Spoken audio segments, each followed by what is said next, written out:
O que deve vir depois do diagnóstico? Depois de nós olharmos a nossa situação, identificarmos os nossos nunca antes, conforme estamos meditando lá no livro de Joel, capítulo 1, o que deve vir após esse inventário? Após essa lista de nunca antes, de problemas inéditos, o que vamos fazer? O próprio capítulo 1 de Joel traz a resposta para isso. O profeta orienta o povo. Eu vou ler aqui apenas algumas das suas ordens, as suas orientações, expressadas por verbos no primeiro capítulo, como lamentai. Ele ordena o povo a se lamentar pela situação que estava vivendo. Gemei. Sim, às vezes a pessoa ela segura o gemido, ela se faz de forte.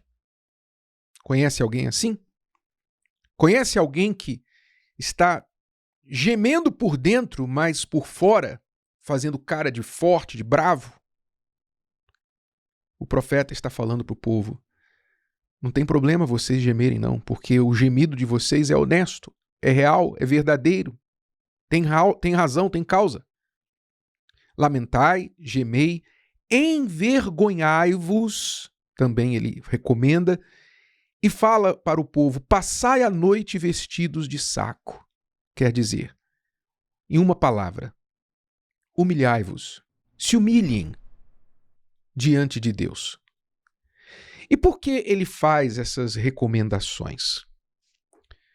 Porque a gente tem que se perguntar, né? Pois presume-se que uma pessoa, que um povo, na situação da época de Joel, naturalmente gemeria, lamentaria, se envergonharia e se humilharia para Deus, diante da situação que eles estavam vivendo. Era o natural.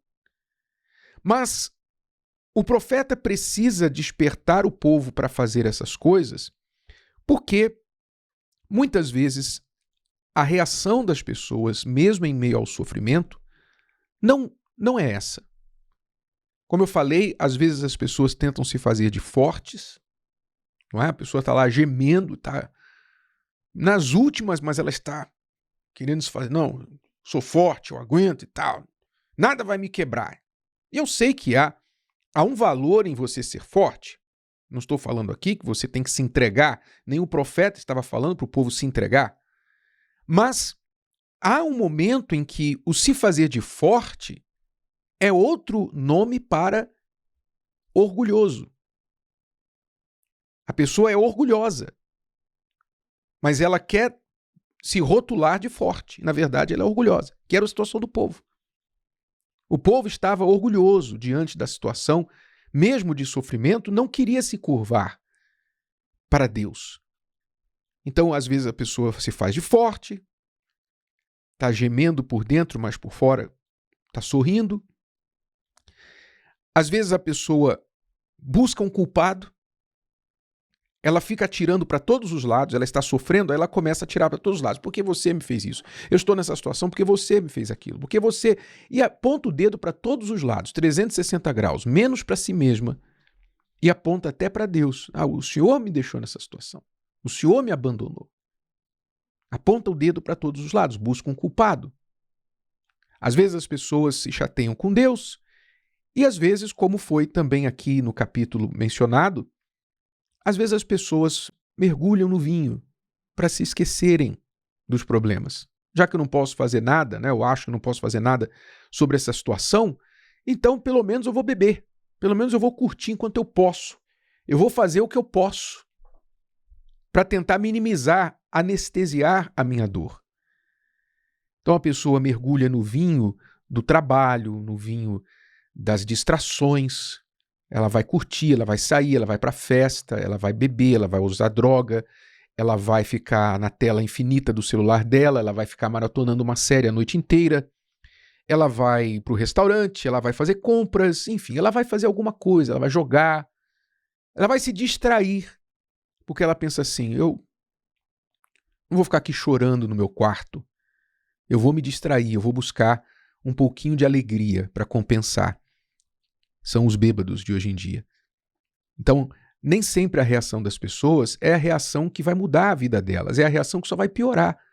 Ou a pessoa se chateia com a pessoa errada, ou ela tenta se fazer de forte, ou ela busca um culpado, se chateia com Deus, mergulha no vinho, ou se conforma e acaba trazendo algum consolo para si com aquelas frases assim, a vida é assim mesmo e tal, né? Fazer o quê e tal, enfim.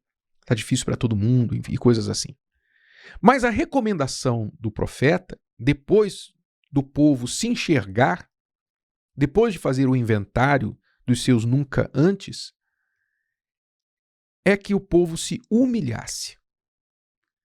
Se humilhar, essa recomendação, ela vai na contramão de tudo que a gente ouve no mundo, né? Porque no mundo, você vai ouvir aí qualquer pessoa que vai dar conselho para você, dificilmente ela vai falar para você se humilhar. Pelo contrário, ela vai falar para você assim, não abaixa a cabeça para ninguém não, levanta a cabeça e tal, não é isso? Não é isso que as pessoas fazem? Você já viu algum coach desse mundo dar o conselho para os seus seguidores se humilharem?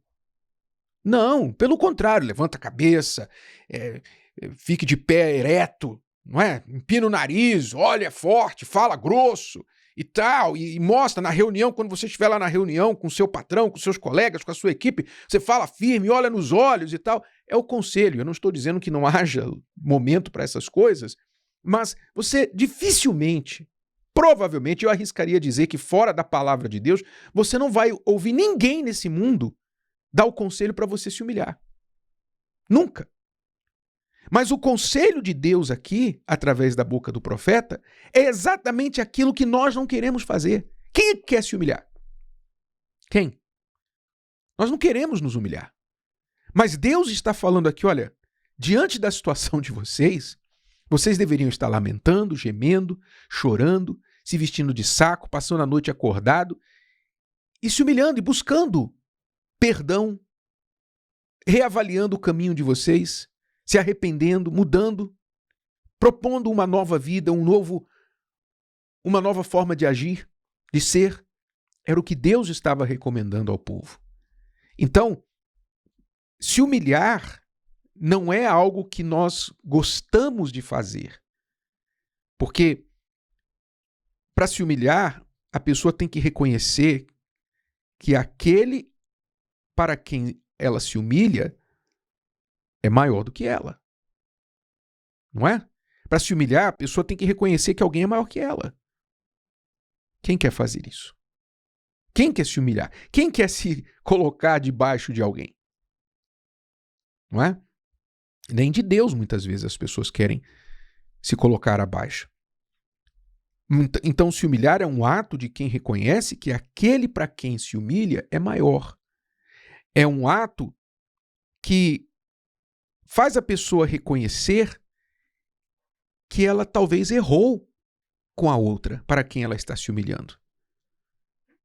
Se eu errei com você e eu tenho consciência disso, então, ao invés de me justificar, se eu quero reparar o nosso relacionamento, ao invés de me defender, de me justificar e falar, não, eu errei mais, aí, que na maioria das pessoas, quando pedem desculpas, elas fazem assim, né? Não, eu errei. Aí elas, em vez de colocar um ponto final, colocam uma vírgula.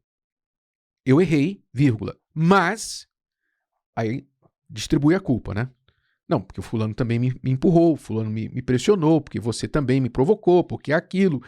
Quer dizer, a pessoa distribui a culpa para tentar minimizar um pouquinho a culpa dela. Isso não é se humilhar. Se eu quero reparar o meu relacionamento com você e eu reconheço que eu errei, então eu falo para você, eu errei. Eu fui displicente, irresponsável, mau caráter, ou o que for. Eu não falo só para ter um discurso bonito para te sensibilizar. Eu falo da sinceridade do meu coração que revela o que eu enxerguei onde eu falhei. Eu enxergo onde eu falhei. Isso faz parte da humilhação. Então você reconhecer que talvez você errou e que era o caso do povo na época de Joel, porque o povo estava naquela situação inédita de sofrimento, não porque Deus tinha abandonado o povo, mas porque o povo tinha abandonado a Deus. Por causa do pecado das pessoas. Elas tinham pecado, trocado a Deus, colocado Deus de lado. Então, esse se humilhar da parte deles envolvia esse arrependimento, esse reconhecimento do erro, esse pedido de perdão. E às vezes a pessoa precisa se humilhar não porque ela errou, mas ela precisa se humilhar porque ela precisa de ajuda, precisa de orientação, de socorro. Não é? Você, quando precisa de ajuda, seja de quem for, você precisa de ajuda do médico, você precisa de ajuda do gerente do banco, quem for, do advogado. Você, quando precisa de ajuda de uma autoridade, você não chega lá de nariz empinado. Você chega mansinho, não é? Você chega manso. Por favor, senhor, doutor, não é isso? Você trata a pessoa como uma pessoa superior. Não porque você errou com ela, mas porque você reconhece que ela tem o poder para te ajudar e você não tem nenhum.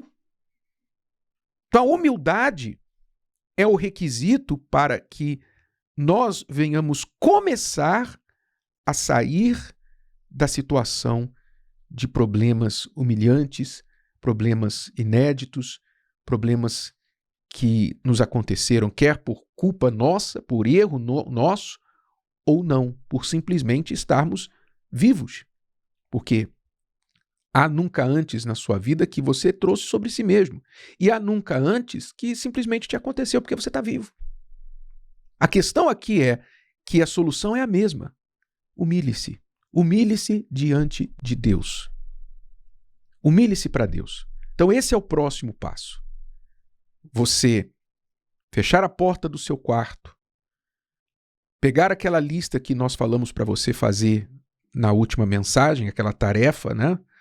Você escrever os seus nunca mais, aliás, os seus nunca antes, e ali no segredo do seu quarto, você dobra os seus joelhos e com sinceridade, sem reza, sem teatro religioso, sem palavras bonitas para tentar sensibilizar a Deus, você então faz o que ele recomendou. Você vai lamentar, você vai gemer, você vai chorar o que você não chorou, você vai derramar as lágrimas que você não quer que ninguém veja, você vai passar para Deus toda essa vergonha que você está sentindo por essa situação, essa ansiedade, esse medo, essa preocupação, as suas culpas. Se você tem pecados para confessar, coisas para se arrepender, você vai falar: meu Deus, eu reconheço que eu pequei, que eu errei.